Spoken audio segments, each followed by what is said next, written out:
يا أرحم الراحمين يا أرحم الراحمين فرج على المسلمين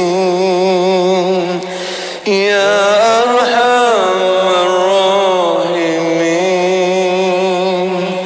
يا أرحم الراحمين يا أرحم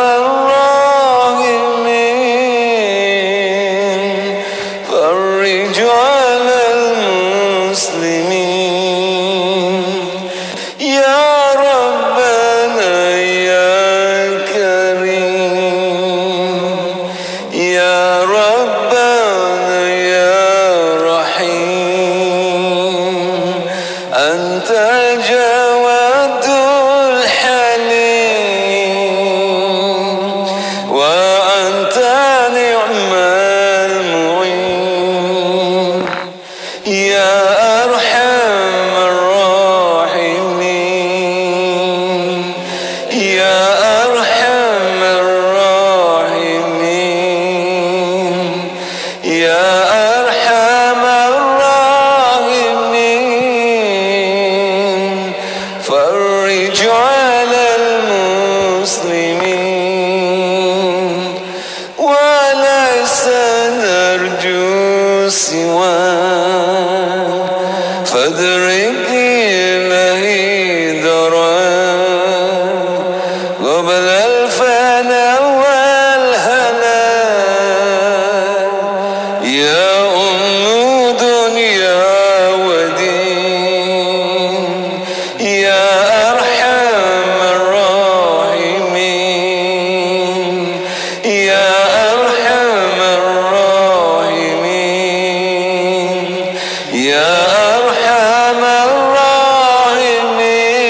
الراحمين فرج على المسلمين يا ربنا يا مجيب أنت السميع القريب ذاق الواسع الرحيم فانظر إلى المؤمنين يا أرحم الراحمين يا أرحم الراحمين يا أرحم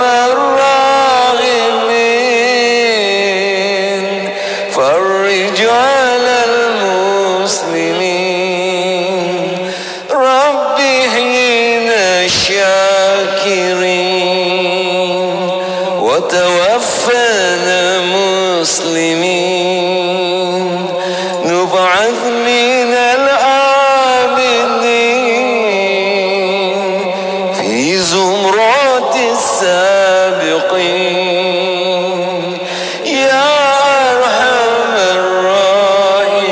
الراحمين يا أرحم الراحمين يا أرحم الراحمين فرج على المسلمين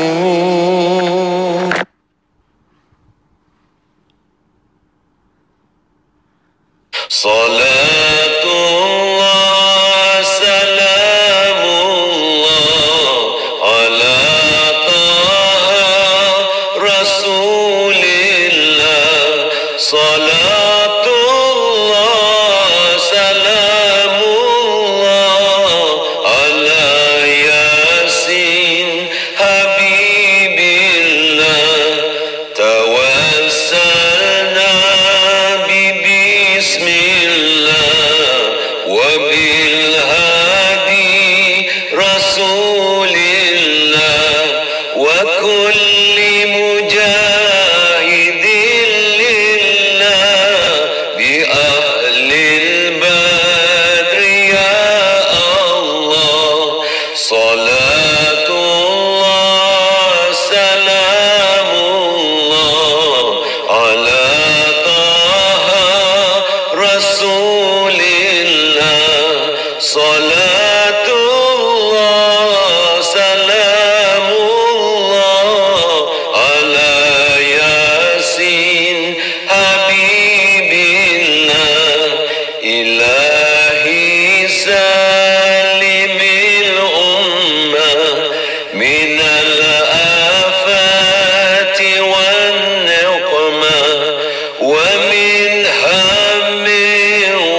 Salatullah salamullah ala taha rasulillah.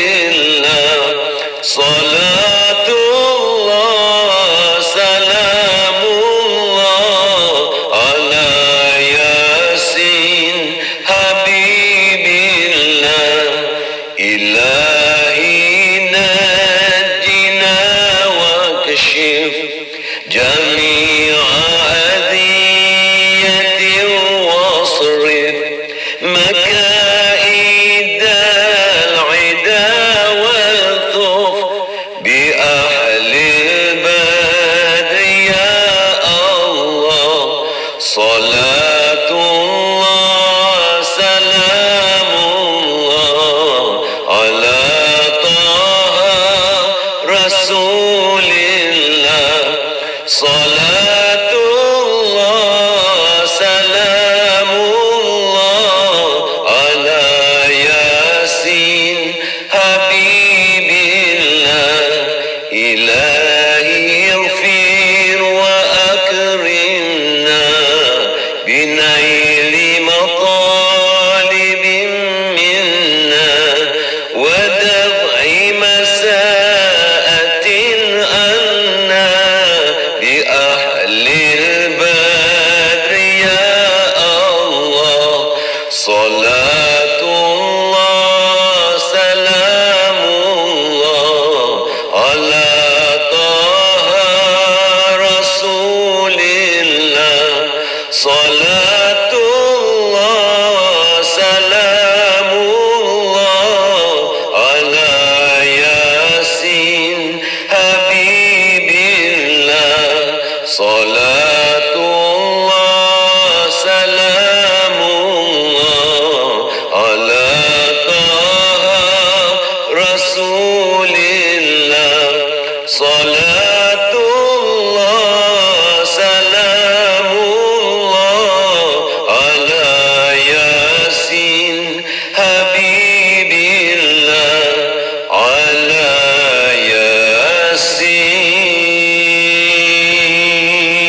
ياسين حبيب الله.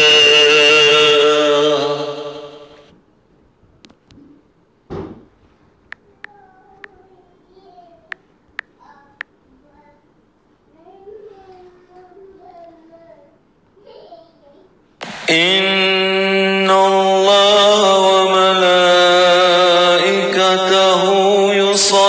يصلون على النبي.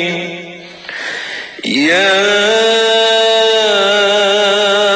أيها الذين آمنوا صلوا عليه وسلموا تسليما. اللهم صل وسلم وبارك عليه وعلى آله. اللهم صل على سيدنا محمد عبدك ورسولك النبي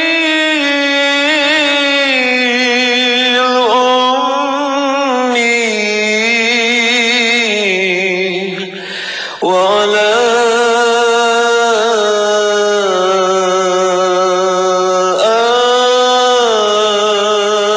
آله وصحبه وسلم. اللهم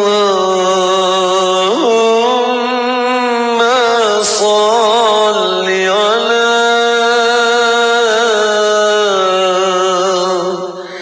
سيدنا محمد عبدك ورسولك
عبدك ورسولك النبي الأمي وعلى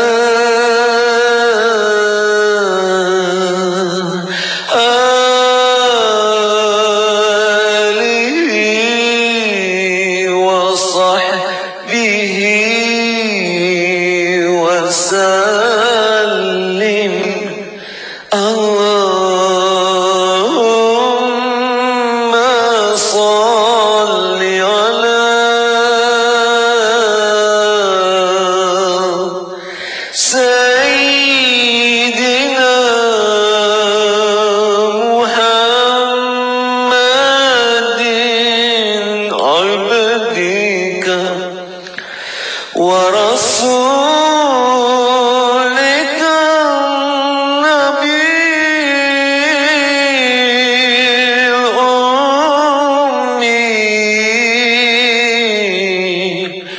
وعلى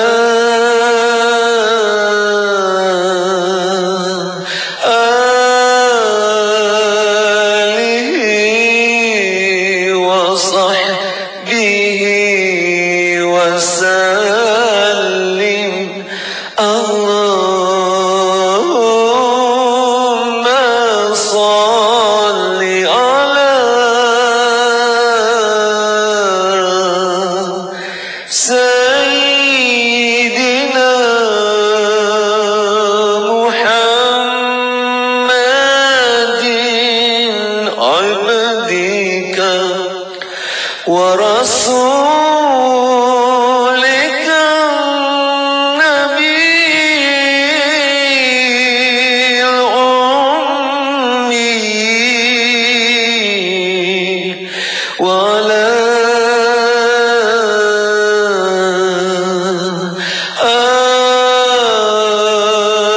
آله وصحبه وسلم اللهم صل على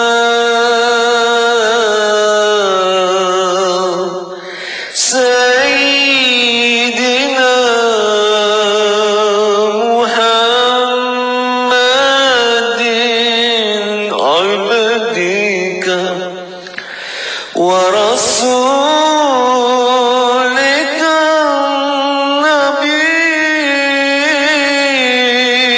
الأمي وعلى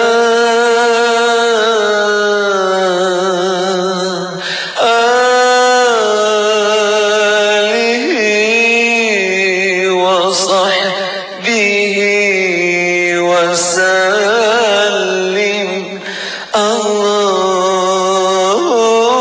اللهم صل على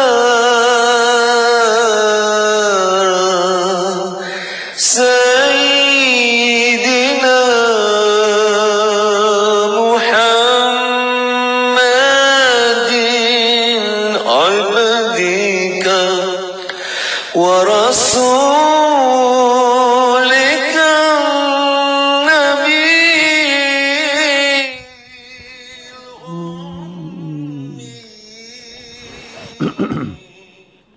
وعلى آله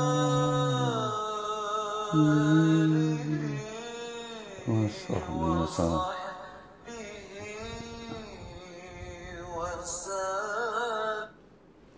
Assalamualaikum ya Rasulullah. Assalamualaikum ya Nabi Allah. Assalamualaikum ya Habib Allah. Assalamualaikum ya Sayyidul Mursalin. Assalamualaikum ya Imam al-Muttaqin. Assalamualaikum ya Khataman Nabiyyin. Assalamualaikum wa ala alika tahirin. Assalamualaikum wa ala ashabika ajma'in. Wa rahmatullahi wa barakatuh. Al-Fatihah. A'udzu billahi minasyaitonir rajim. Bismillahirrahmanirrahim. Alhamdulillah rabbil alamin arrahmanir rahim maliki yaumiddin. إياك نعبد وإياك نستعين صراط المستقيم صراط الذين أنعمت عليهم غير المغضوب عليهم ولا الضالين آمين.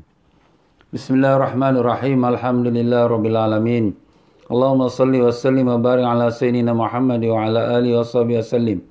اللهم افتح علينا وعلى ذريتنا فتوح العارفين. اللهم علمنا ما ينفعنا وانفعنا بما علمتنا وزدنا علما. اللهم يا معلم إبراهيم علمنا، يا مفهم سليمان فهمنا. سبحانك لا علم لنا إلا ما علمتنا إنك أنت العليم الحكيم. ولا حول ولا قوة إلا بالله العلي العظيم. إلهنا أنت مقصودنا ورضاك مطلوبنا، أعطنا محبتك ومعرفتك. وصلى الله على سيدنا محمد وعلى آله وصحبه وسلم. والحمد لله رب العالمين.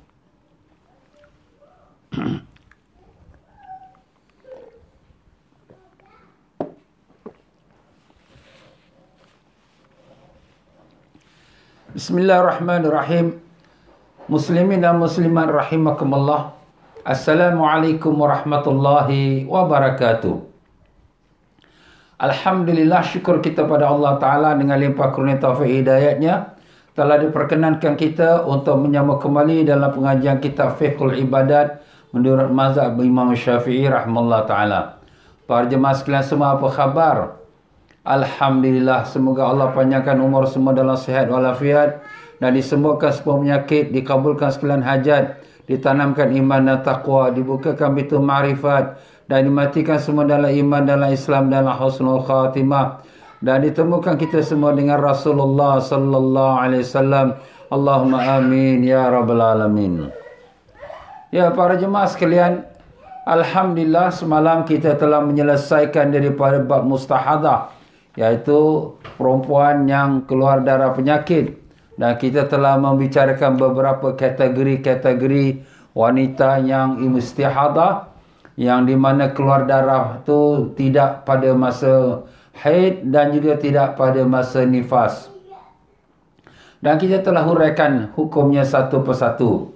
Dan pada hari ini sebagai biasa kita berpindah kepada muka surat 328, iaitu pada membicarakan bab yang ke-14, iaitu bab hadas.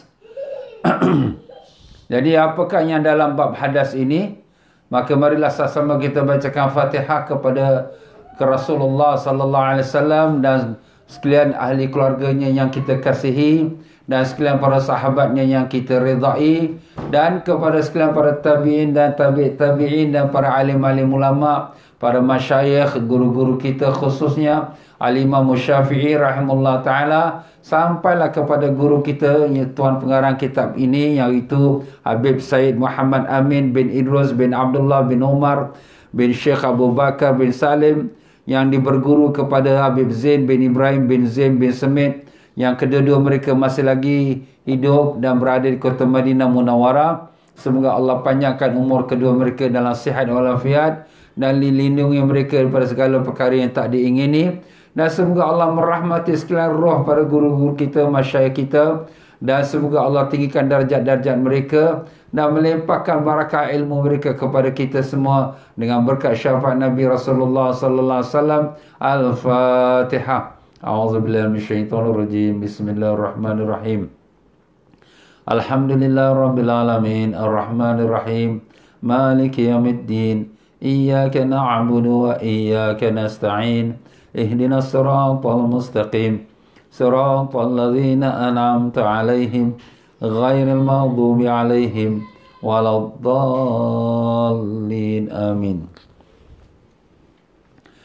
Ya, muka surat yang 328 berkata tuan pengarang kita rahimahullah ta'ala, wa nafa'anallahu bihi bikum fid darani amin. Bab yang ke-14, hadas.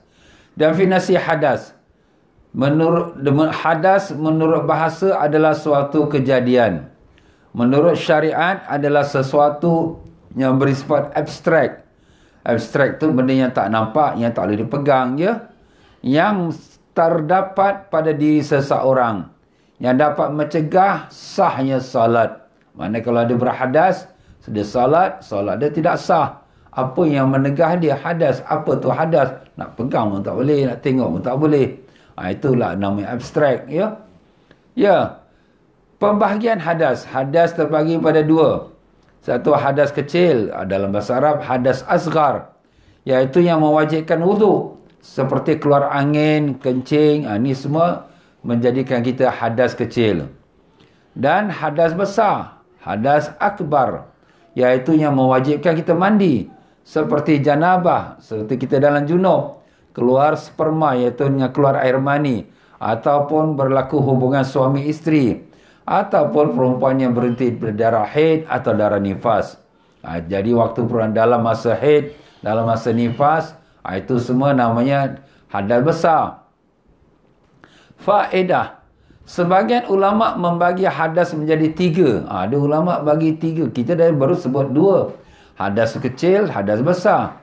Maka yang 3 bahagian tu bagaimana? Yang pertama hadas kecil, yang mana kita sebut tadi, yang diharamkan baginya untuk melakukan 4 perkara. Dia tak boleh semayang, tak boleh tawaf, ya, dia tak boleh memegang Quran, tak boleh angkat Quran. 4 perkara ni tak boleh.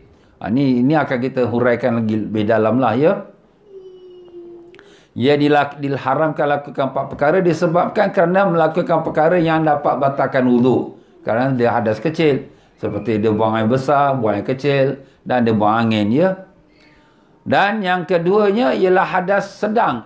Ada hadas sedang. Itulah yang ditambah. Kita tadi dah sebut hadas besar. Ini kata hadas sedang. Hadas ausat. Iaitu hadas yang diharamkan baginya 6 perkara. 6 perkara dilarang. Yang disebabkan kerana janabah, kerana junub, kerana kita berhadas besar junub, kerana keluar air mani, atau kerana kita hubungan suami isteri, jima. Jadi kita dilarang 6 perkara. Apa tu 6 perkara? 4 perkara yang dilarang dalam waktu hadas kecil, yang tak ada wuduk, iaitu solat, tawaf, angkat Quran, ya, pegang Quran, tak boleh. Tambah lagi 2 lagi, iaitu apa dia? Tak boleh duduk dalam masjid. Ya. Dan tak boleh kerja tawaf. Tak boleh duduk dalam masjid dan tak boleh kerjakan tawaf. Jadi 6. Ini hadas ausat, hadas pertengahan.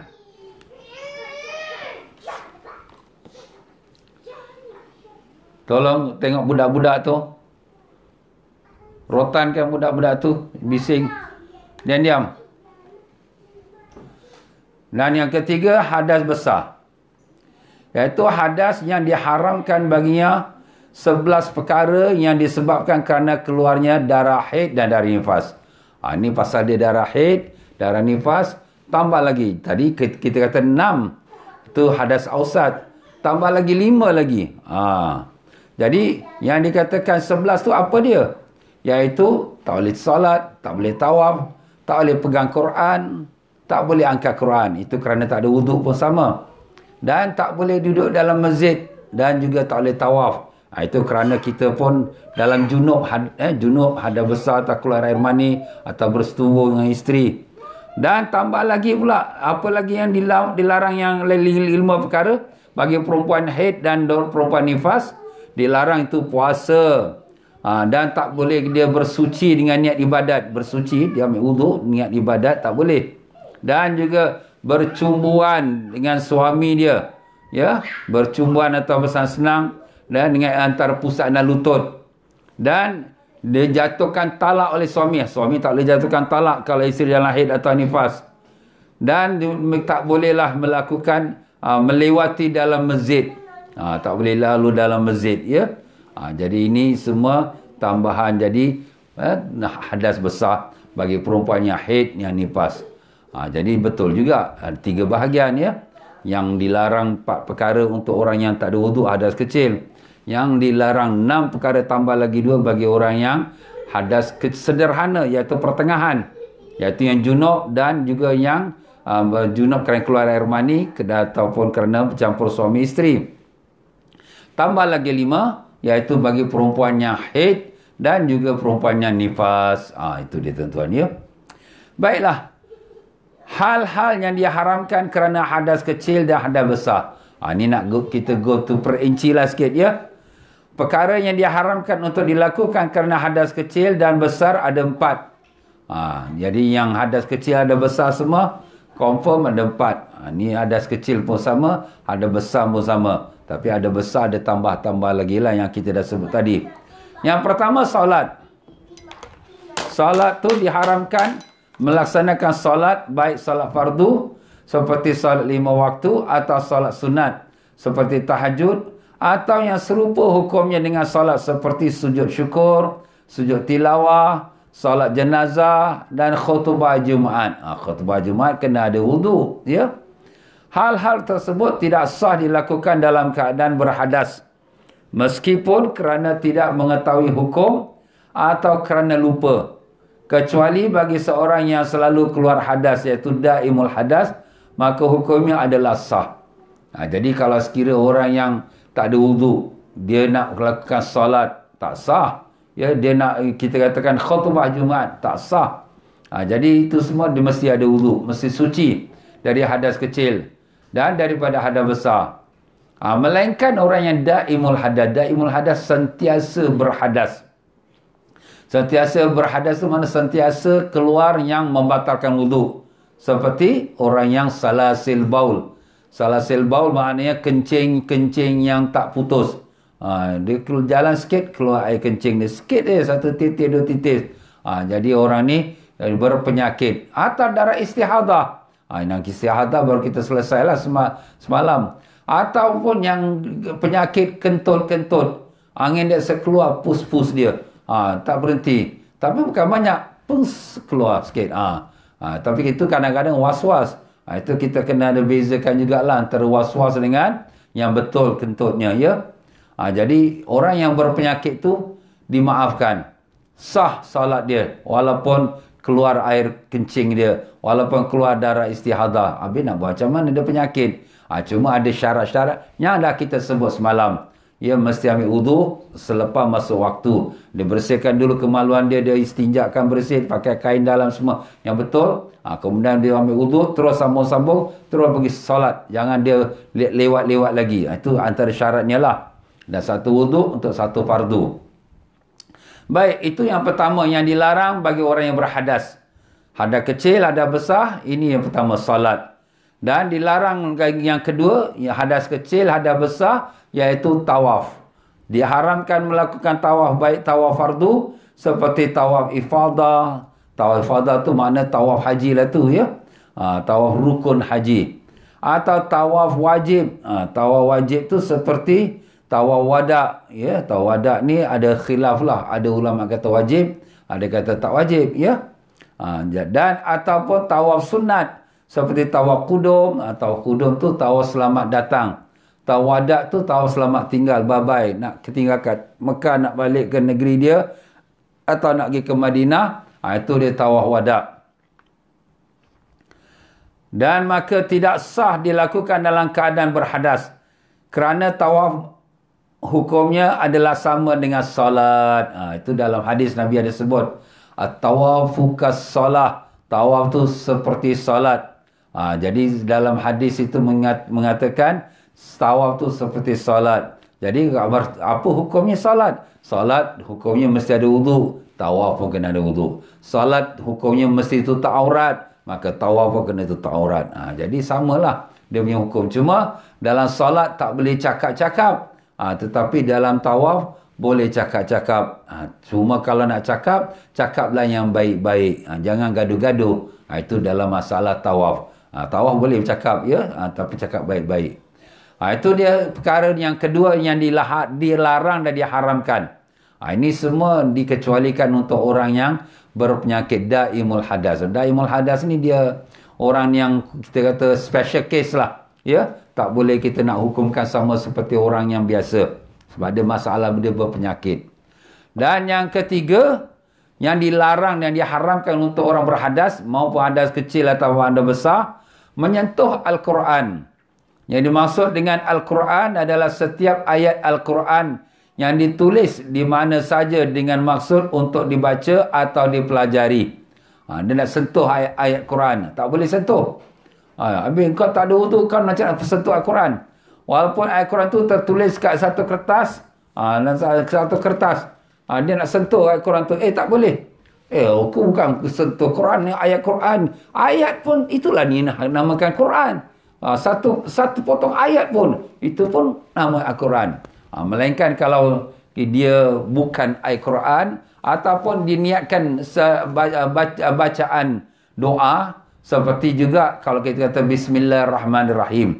Bismillahirrahmanirrahim ni jadi kebiasaan kita baca. Dan nak keluar rumah, masuk rumah, nak makan, ya. Tapi Bismillahirrahmanirrahim pun ada dalam Quran pun ada. Innahu min Sulaimana wa innahu bismillahirrahmanirrahim. Itu dalam Al-Quran. Jadi kita niat, aku niat baca ni nak ambil berkat. Apa tak apa.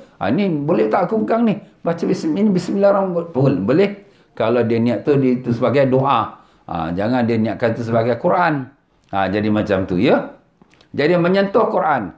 Baik kat tembok ke, kita katakan, dekat papan kita letakkan kat rumah kita, wa may yattaqillah yaj'al makhraja. Ini ayat Quran ni. Kita nak sentuh dia tak boleh lah. Tapi kalau kita tak sentuh dia direct, seperti kita sentuh dia atas cermin. Atas cermin tu macam frame, kemudian ada ayat Quran tapi ada cermin. Jadi kita sentuh ke cermin, tak apalah. Macam juga handphone kita. Handphone kita ni, kita bukakan Al-Quran, nah kemudian lepas tu kita sentuhkan dia. Tapi kita tak sentuh Al-Qurannya, kita sentuhkan cermin dia. Ni Al-Quran. Jadi ni Al-Quran, kita sentuh kita punya cermin dia. Jadi dengan kita sentuh cermin dia, maka kita tak sentuh ayat Quran. Habis Ustaz, boleh tak kita, nanti kita akan sebut, sekejap lagi kita akan sebut, bawa handphone yang ada Al-Quran. Baik. Menyentuh Al-Quran bagi orang yang dalam hadas tak boleh. Haram. Menyentuh Al-Quran tanpa taharah, tanpa wuduk, hukumnya adalah haram. Meskipun dengan memakai penghalang, pakai kain, pakai alas. Kita pakai alas, tak boleh juga. Hal ini berbeza dengan masalah persentuhan kulit lelaki dan perempuan. Itu masalah batal wudu. Itu masalah batal wudu tak kena mengena. Batal wudu kalau perempuan tu kita halal nikah, kita pegang dia dengan beralas, tak batal. Itu bab batal wudu. Ini bab masalah haram sentuh Al-Quran. Jadi sentuh pun dengan alas pun tak boleh juga. Ya. Iaitu jika terdapat penghalang, maka tidak membatalkan wudu. Itu masalah batal wudu dengan sentuh perempuan dengan ada penghalang lah, ya. Jadi di sini haramlah kita menyentuh Al-Quran walaupun memakai adalah haram meskipun dengan memakai penghalang. Baik, perkara yang keempat yang menjadi haram kita dalam hadas kecil. Kalau hadas kecil dah haram, ada besar lebih-lebih lagi lah. Itu jangan cerita lagi. Ya, ada besar, ada tambah-tambah lagi. Iaitu yang keempat, dilarang membawa Al-Quran. Dilarang ataupun diharamkan membawa Al-Quran tanpa taharah, tanpa wuduk. Lain halnya jika membawa tas. Tas tu bag lah, ya. Bahasa Indon dia panggil tas. Yang di dalamnya terdapat Al-Quran dan benda barang lain. Maka dalam masalah ini terdapat perincian hukum. Ya, jadi dia bawa bag. Bag dia tu ada Quran, ada kitab agama, atau ibu yang pergi ke pasar. Dalam bakul dia tu ada Quran, ada sayur-sayur. Ini umpamanya. Macam mana ni hukum dia? Perincian dia. Jika hanya niat membawa Al-Quran saja, maka hukumnya adalah tidak boleh. Dia bawa beg ni, dia niat aku bawa Quran. Tak boleh lah. Kau tak ada wuduk. Macam tu. Ya, ibu yang pergi pasar, dia bawa bakul, dia letak Quran. Aku bawa Quran. Tak boleh lah. Haram, tak ada wuduk. B.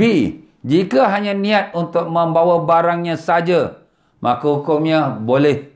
Aku bawa beg. Beg ni ada buku. Dia nak bawa buku. Atau ibu yang pergi pasar. Aku bawa bakul. Bakul ni aku bawa barang pasar. Dia tak niat Quran pun. Bolehlah, tak apalah. Jika niat untuk membawa kedua-duanya. Jika dia niat bawa Quran dan bawa buku. Maka dalam keadaan ini terdapat dua pendapat. Menurut Imam Ibn Hajar rahimahullah ta'ala, hukumnya adalah tidak boleh. Sebab awak niat Quran dan juga niat yang lain. Jadi dua-dua ada niat, jadi tak boleh sebab ada Quran. Sedangkan menurut pendapat Imam Ramli ini ulama di Mesir. Kalau sekira Imam bin Hajar ulama di Mekah. Dua-dua ni ulama besar ni ya, ulama bukan main-main lagi ya, memang besar ulama. Imam Ramli ni dia digelarkan Syafi'i Saghir, Imam Syafi'i kecil. Hebat ilmu dia sampai digelarkan dia punya gelaran Syafi'i, Imam Syafi'i kecil. Tidak ada ulama pada zaman dia, melainkan semuanya adalah bekas murid dia. Hebat tu Imam Ramli. Jadi dia kata boleh. Kalau niat dua-dua, maknanya tak apa. Bukan Quran saja yang kau angkat. Ada lagi buku lain lagi macam tu. Yelah, habis ustaz mana pegang? Yelah. Ini dua-dua ni ulama mazhab Syafi'i, kita peganglah. Salah satu pun tak apa. Kalau ada orang nak pegang kata tak boleh, tak apalah, kita jangan gaduh. Yang kata boleh pun kita jangan gaduh. Pasal dua-dua tu dalam mazhab Syafi'i. Rahimahullah ta'ala. Jika tidak bermaksud untuk membawa kedua-duanya, tak ada niat bawa Quran, tak ada niat bawa barang lain. Dalam keadaan ini terdapat dua pendapat. Menurut Imam Ibn Hajar, hukumnya tak boleh. Dan sedangkan menurut Imam Ramli, boleh. Rahimahumullah. Itulah yang telah kita sebut ya. Dua-dua ulama besar kita. Yang dia tak ada niat. Tak ada niat angkat buku, tak ada niat angkat Quran. Angkat beg saja. Pun ada khilaf juga ulama. Antara boleh dan tak boleh. Tak apalah. Yang mana kita rasa senang, kita buatlah ya. Sebab dua-dua ada pendapat yang kuat. Kita berpindah kepada muka surat 331. Beberapa masalah mengenai menyentuh dan membawa Al-Quran. Beberapa masalah menyentuh dan membawa Al-Quran. Jadi kita dah kata tadi, tak boleh sentuh Quran, tak boleh bawa Quran ya. Soalan, bagaimanakah hukum jika anak yang belum baligh menyentuh dan membawa Quran tanpa wuduk?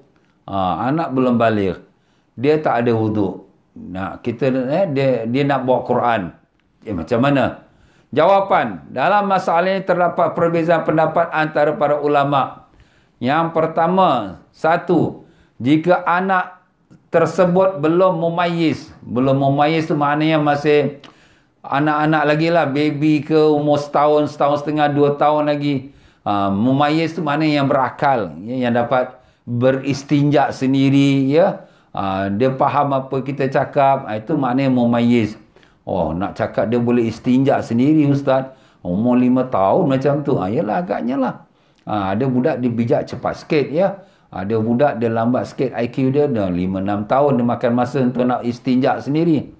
Jadi kalau anak tu belum mumayyiz, maka hukumnya haram. Haram bagi walinya, mak bapak dia lah, ya, untuk membiarkan anak tersebut menyentuh dan membawa Quran. Kenapa? Sebab dia belum berakal. Jadi kalau dia belum berakal, tak mustahil Quran tu dipijak ke, dilontar ke, dan ini berlaku. Yalah, dia bukan berdosa sebab dia belum baligh dan dia pun belum mumayyiz. Jadi demi menjaga kehormatan Quran, haram budak macam ni pegang Quran atau bawa Quran. Habis ustaz, mak ni nak baca, mak ni malas nak bangun, dia mintalah anak dia ambilkan Quran mak tu kat tepi tu, boleh tak? Ini pun ada juga berlaku. Habis ustaz dah kata haram ni macam mana?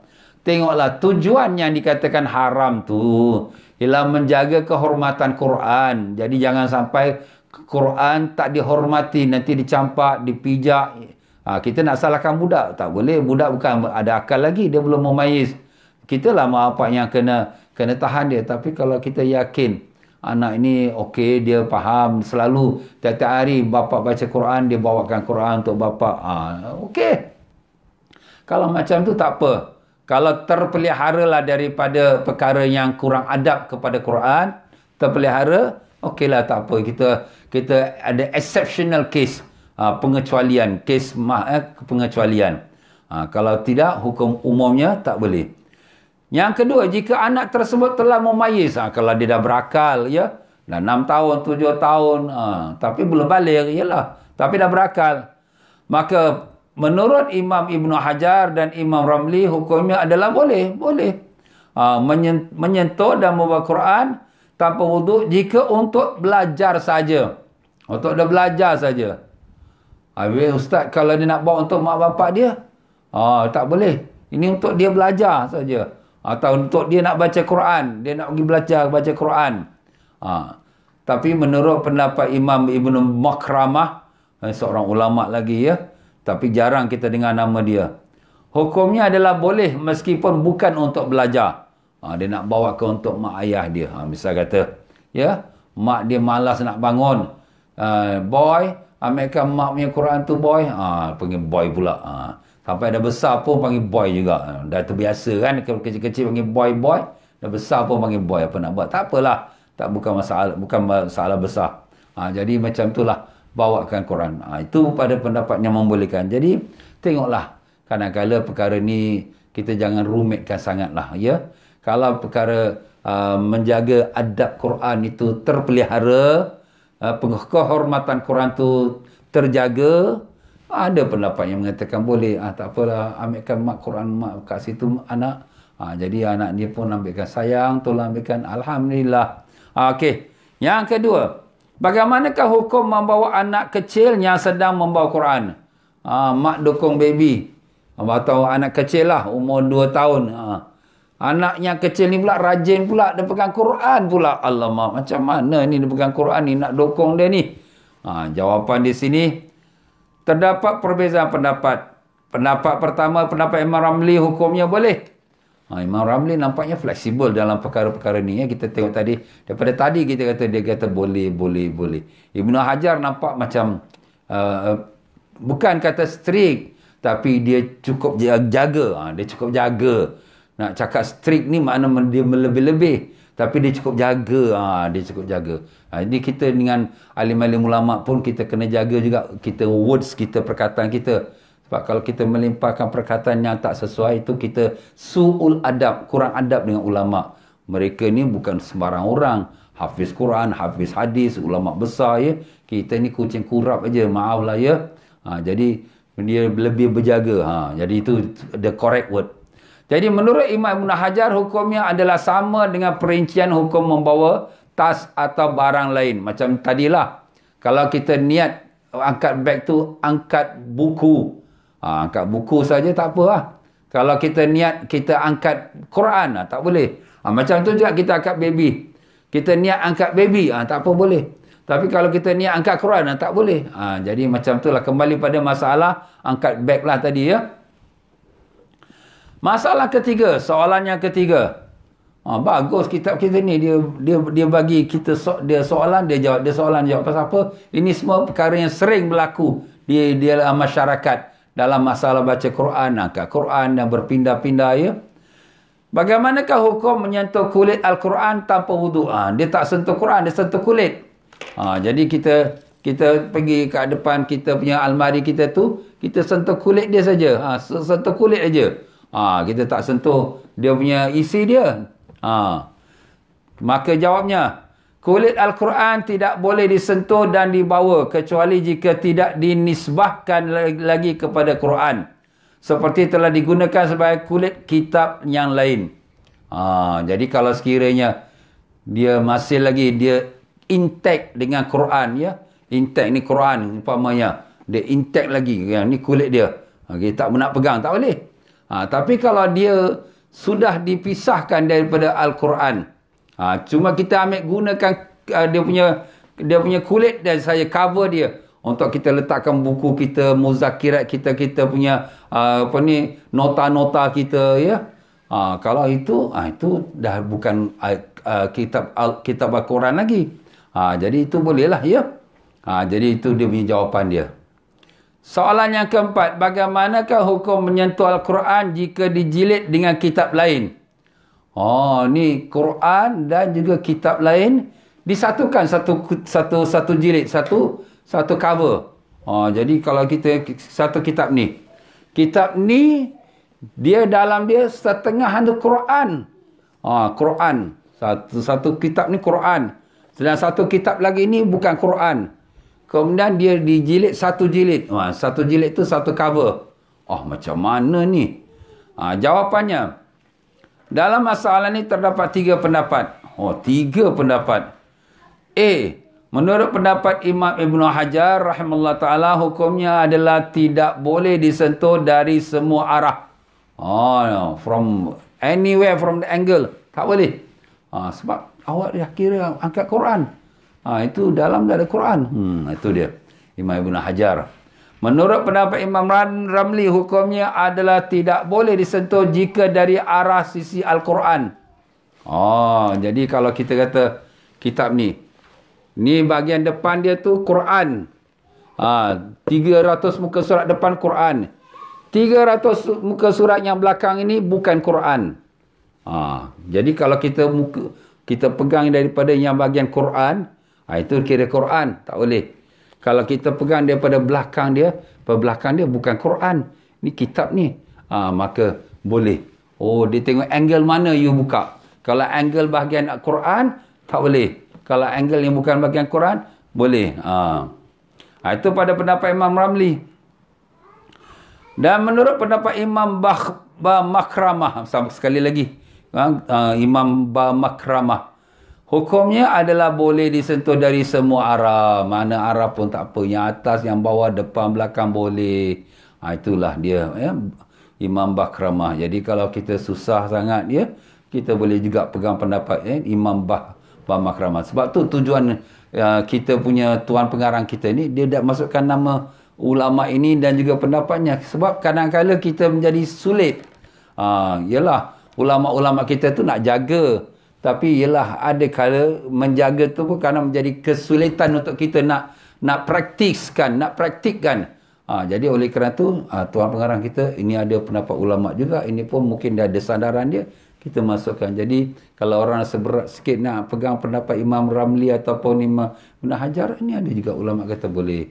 Tapi jangan kita ni angkat Quran lah. Kita niat angkat buku saja. Walaupun dalam dia ada mixture, satu kitab Quran, satu kitab yang lain, tapi dalam satu cover, satu jilid. Jilid tu maknanya dia punya covering lah. Muka surat dia. Don't judge the book by the cover kan. Itu cover dia saja. Allah alam.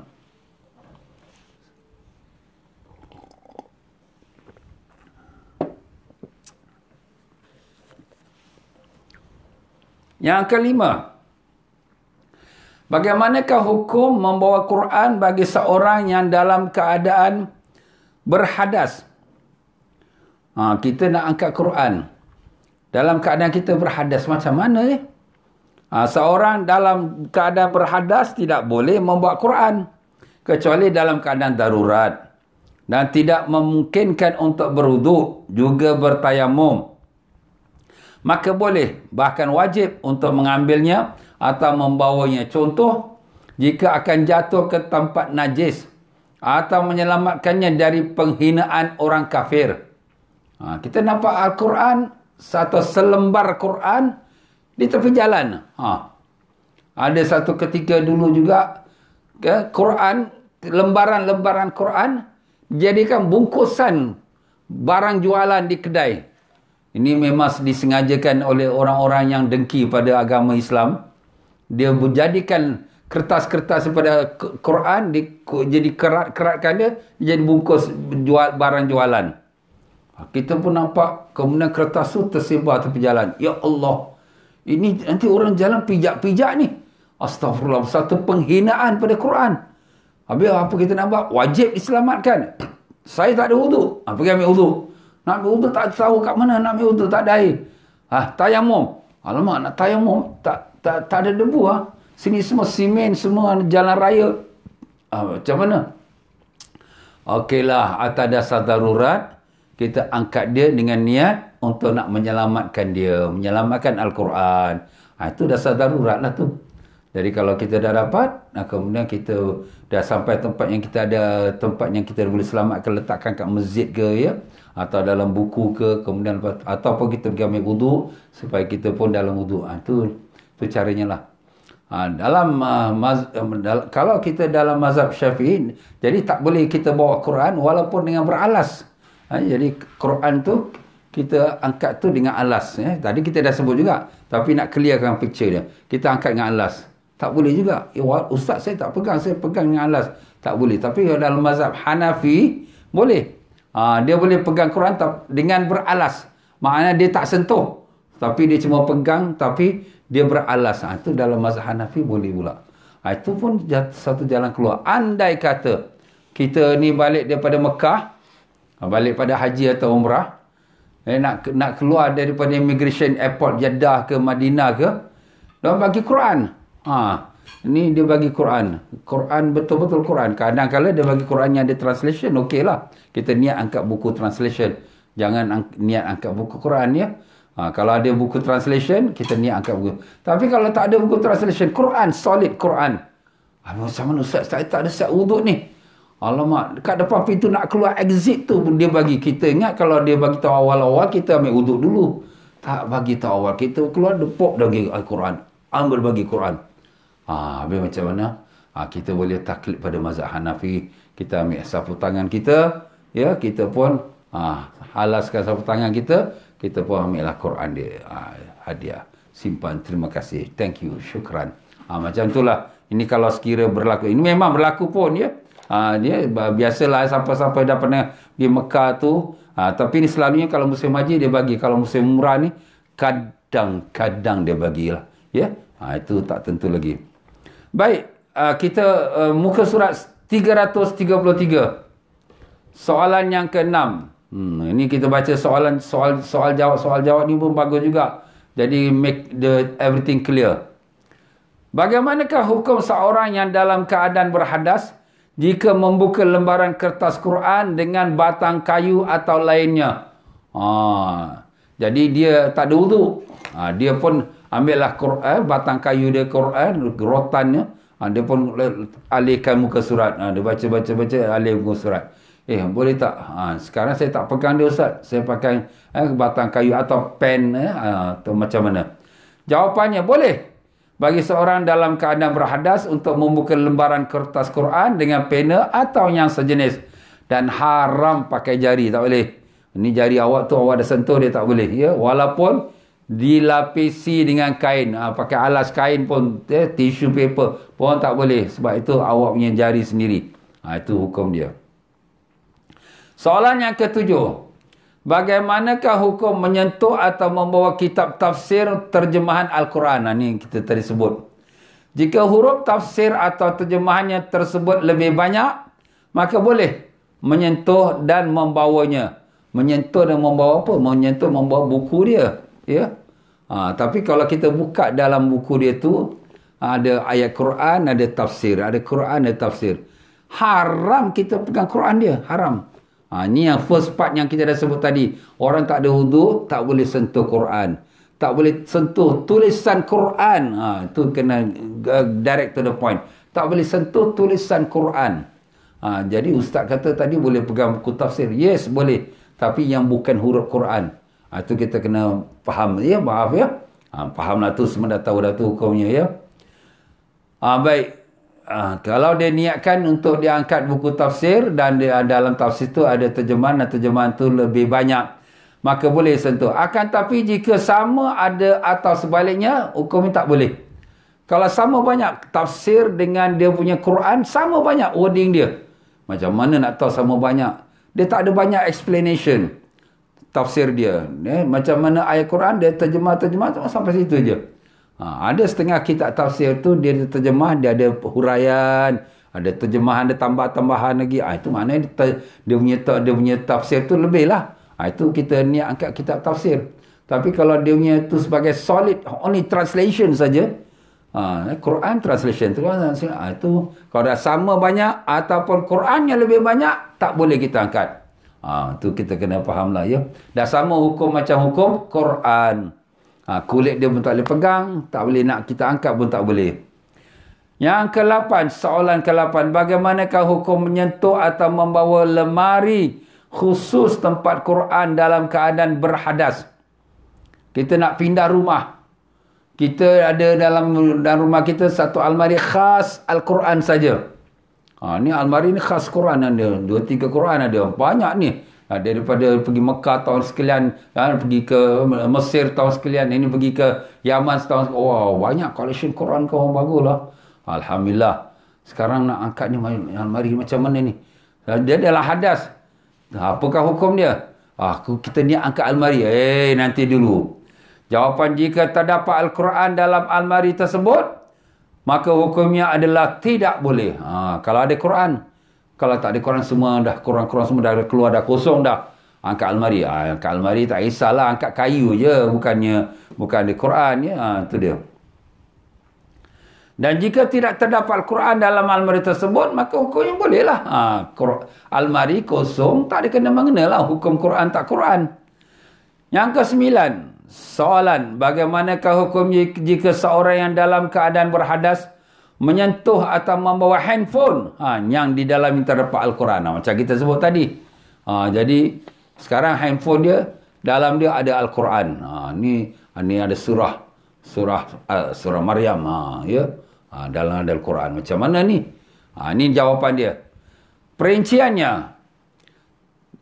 Jika tatkala menyentuh atau membawa Al-Quran yang zahir, yang tampak tu, yang nampak ya, pada layarnya, pada skrin dia, handphone tu, maka hukumnya adalah haram. Jadi kalau sekiranya handphone macam ni, ini di skrin dia tu ada ayat Quran. Jadi kita nak bawa dia. Kau ni tak ada wuduk. Haram, tak boleh. Pasal kau kira bawa Quran. Nampak? Tapi jika tatkala menyentuh atau membawa Qurannya tu tidak nampak pada layar handphone. Jika sekarang ni kita dah matikan dah handphone kita tu. Mana ada dia punya Quran tak ada ustaz. Quran dia kita dah padamkan. Dah switch off dah. Maka hukumnya boleh. Ini pun ada juga satu orang hamba Allah. Dia kata kepada guru dia, Tuan Syekh, Tuan Syekh kena bagi tahu orang semua. Kita punya handphone semua kena buang Al-Quran, dia punya memori dalam handphone tu, memori Quran. Tak boleh. Kenapa? Sebab diorang masuk tandas semua, diorang bawa handphone. Kata Tuan Syekh, dia bukan bawa Quran, dia bawa handphone. Yelah, tapi dalam handphone tu ada Quran. Yelah, itu kan dia memori dia. Bukan Quran pun, memori saja. Memori ni macam kita sebut tadi lah. Kita switch off, dia hilang lah. Kita on kan, dia ada lah. Dia kata, yelah, tapi itu kan Quran juga. Dalam tu handphone tu ada Quran. Jadi dia tak boleh terima. Sekarang Tuan Syekh dia tanya balik. Engkau ada hafal tak apa-apa dalam Al-Quran? Ada. Aku ada hafal surah ini, surah ni. Wah, banyak lah. Tuan Syekh kata, daripada sekarang kau tak boleh masuk tandas. Kenapa? Sebab dalam kau ada Quran. Alamak. Kena balik pada dia pula. Itu kan memori. Jadi memori ini bukan benda yang boleh dipegang. Quran itu maknanya yang dipegang. Yang nampak mata, itu Quran. Yang memori ini mana kita nampak. Tapi kalau kita dah onkan dia, nampaklah Quran tu. Itu tak boleh. Kita tak boleh bawa masuk dalam tandas. Kalau handphone kita tu, dia skrin dia ada nampak Quran tu, tak boleh. Tu kita kena jagalah ya. Kadang-kadang kita punya skrin kita tu ada ayat Quran, ada selawat Nabi. Dan juga kadang-kadang kita punya handphone ni, kalau orang ringing call tu, bacaan Quran ataupun azan, Allahu Akbar, Allahu Akbar. Jadi itu pun kena awas juga. Setengah ulama dah hukumkan haram. Kenapa? Sebab dia kadang bawa handphone pergi tandas. Sekali tengah-tengah dalam tandas, tengah melepas, bunyi azan. Allah Akbar. Ya Allah, dalam tandas kau. Ya astagfirullah. Habis apa nak buat ni saya? Kelang kabut kan dia. Itu dia. Itu kalau boleh, benda-benda itu kita skip lah. Yalah, memang bagus tu bagus. Tapi kadang-kadang kurang hormat kita pada Al-Quran. Itu. Jadi ini jawapannya kepada kita. Tuan pengarang kita ni dia ambil jawapan ini, dia kata jawapan dikutip dari fatwa Al-Allamah Al-Faqih Al-Habib Zain bin Ibrahim bin Semin. Ini guru dia lah yang masih hidup lagi kat Madinah. Alhamdulillah saya dapat jumpa guru dia dan dapat juga jumpa dengan guru pengarang kita ini. Alhamdulillah guru pengarang kita ni muda orangnya. Ya, alhamdulillah lah, tapi masya-Allah rajin dia. Ya, daripada kecil memang hidup dia dengan agama terus.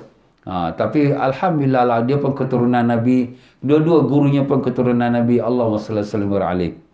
Baiklah tuan-tuan dan puan-puan, nampaknya memang masa ni sangat cemburu pada kita. Apa nak buat dah, itulah ketetapan Allah, kita reda je lah ya. Kita berhentilah pada perkara yang kelima, hal-hal yang diharamkan kerana janabah. Tadi baru kita sebutkan tentang hadas kecil. Ni hadas besar pula, apa lagi yang diharamkan. Wallahu a'lam. Ya tuan-tuan dan puan-puan, saya ucapkan ribuan terima kasih kepada mereka yang telah mengulurkan derma untuk wakaf band van, ya, kenderaan yang diperlukan oleh sebuah madrasah Darul Hadis di kita katakan di Kedah, ya. Sahabat saya dia bangunkan madrasah saat sana, ya, dan kita pun bantulah untuk murid-muridnya muda nak keluar berdakwah, ya, ataupun ada urusan-urusan keagamaan.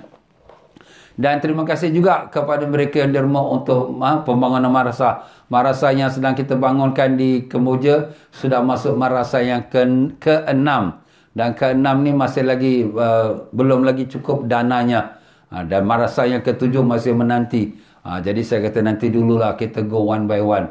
Dan terima kasih juga yang telah derma pada fakir miskin, ya. Semalam pun saya dah masukkan gambaran Madrasah Darul Mustafa yang sudah mula nak pasang atapnya dan dia punya mikrofon dan juga dia punya kipas-kipas lampu, alhamdulillah, dan juga pemberian agihan makanan. Jadi kita sebenarnya bukan agihkan makanan untuk satu kampung, ada 3 kampung. Kita agihkan makanan, kita bagi-bagilah. Memang orang susah tu banyak, ya. Negeri Kemboja ni termasuk negeri miskin, khusus lagi orang Islam. Sebab orang Islam ni macam anak tiri lah, kita kata.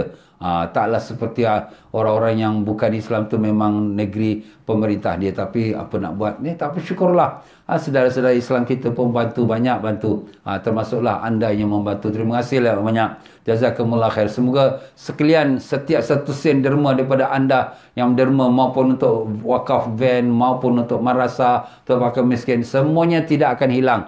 Sebab dia akan digantikan oleh Allah berlipat-lipat kali ganda. Besok di hari akhirat, tuan-tuan yang berderma akan menyesal. Menyesal kenapa aku derma sikit sangat. Kenapa aku tak derma lebih lagi. Aku dah derma dah banyak. Tapi kenapa tak banyakkan lagi. Itu dia menyesal lah. Pasal apa? Pasal apabila dia derma naik satu darjat. Naik derma satu darjat dengan satu darjat antara langit dengan bumi. Dia tengok kawan dia, alamak dah tinggi jauh. Aku ketinggalan. Padahal derma juga. Tapi pasal beza derma. Itu masing-masing lah. Tak apalah. Yang pentingnya ikhlas. Ya, tapi kalau derma lebih banyak lagi pahala, ya. Allahu'alam. Baiklah tuan-tuan dan puan-puan. Sampai sini saja untuk kita petang ini, insyaAllah. Semoga Allah panjangkan umur, sihat walafiat. Bertemu lagi kita pada esok petang, insyaAllah. Esok hari Jumaat. Keagungan Rasulullah SAW. Dan juga kalau sampai ada kesempatan pada malam ini di Masjid Al-Istighfar, pengajian kita Al-Hikam lepas Isyak jam 9 malam. Marilah sama-sama kita membacakan Fatihah. Semoga dengan berkat Fatihah Allah SWT sembuhkan saudara kita yang sakit, Abdul Latif bin Harun, Hamidah Mahmud dan Jaafar Muhammad Saha bin Hian, Ruqayyah binti Yar Ali Khan, Sa'adumi Al-Alwi, Zina binti Mahmud, ya, Haji Salbiah binti Haji Daing, dan yang lain-lain lagi yang minta doa daripada kita yang tak sempat kita sebut nama dia. Dan juga diri kita sekiranya yang sakit yang Allah sembuhkan, ya, sihat walafiat semua, dan diberikan kesabaran dalam menghadapi ujian Allah Ta'ala, dan lepaskan kita daripada penyakit COVID-19 ini semua, dan supaya Allah selamatkan dunia ini daripada sekalian wabak dan penyakit dengan berkat syafaat Nabi Rasulullah SAW. Al-Fatihah. A'udzubillahi minasyaitanirrajim. Bismillahirrahmanirrahim. Alhamdulillahirrabbilalamin. Ar-Rahmanirrahim. Maliki yaumiddin. Iyyaka na'budu wa iyyaka nasta'in. Ihdinas siratal mustaqim. Siratal ladzina an'amta 'alaihim ghairil maghdubi 'alaihim waladdallin. Amin. Ya, mari tuan-tuan kita beri salam kepada Rasulullah sallallahu alaihi wasallam. Sallallahu ala Muhammad sallallahu alaihi wasallam. Sallallahu ala Muhammad sallallahu alaihi wasallam. Allah ya Nabi salam alaika, ya Rasul salam alaika, ya Habib salam alaika.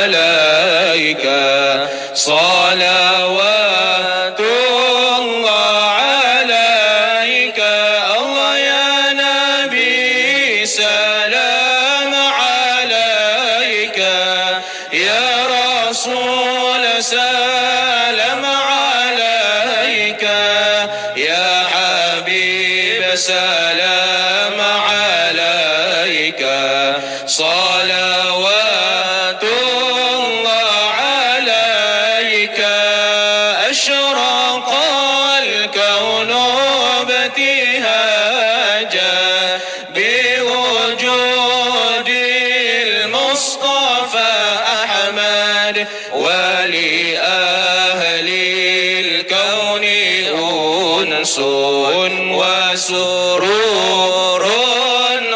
تجدد.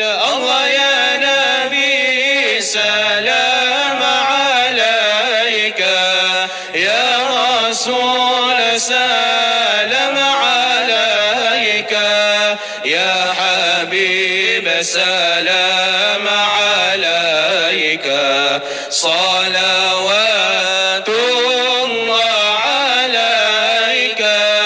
فاطربوا يا أهل المثاني، فهزروا اليمن غرد، واستضيئوا بجمال، فقفي الحسن تفرد.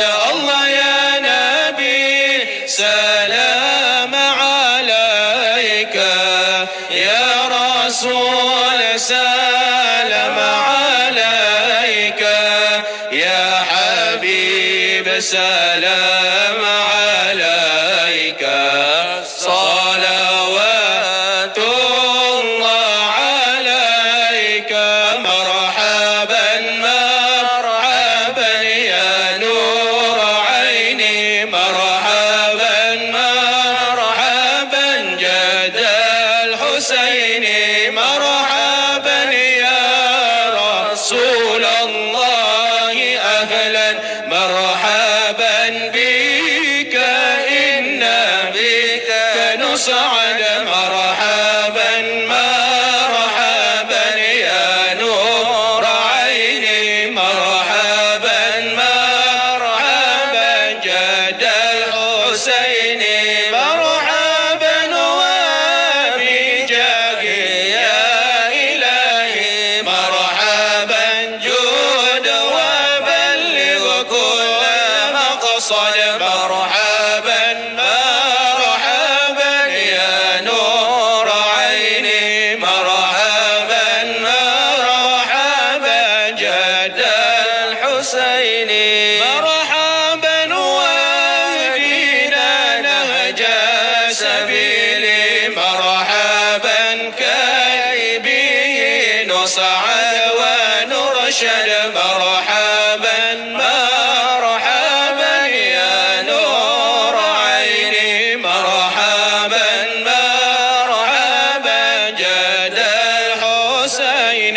ربي فاغفر لي ذنوبي يا الله، ببركة الهادي محمد يا الله. ربي فاغفر لي ذنوبي يا الله، ببركة الهادي محمد يا الله. ربي بلغنا بجاهي يا الله، في جوار خير مقعد يا الله.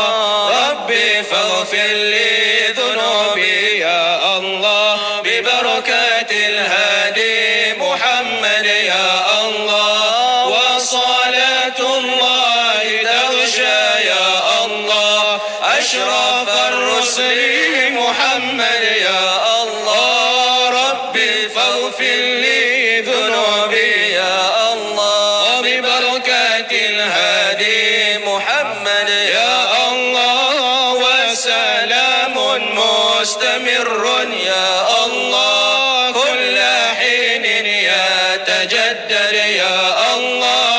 ربي فاغفر لي ذنوبي يا الله، ببركة الهادي محمد يا الله. طلع البدر علينا من ثنيات الوداع، وجب الشكر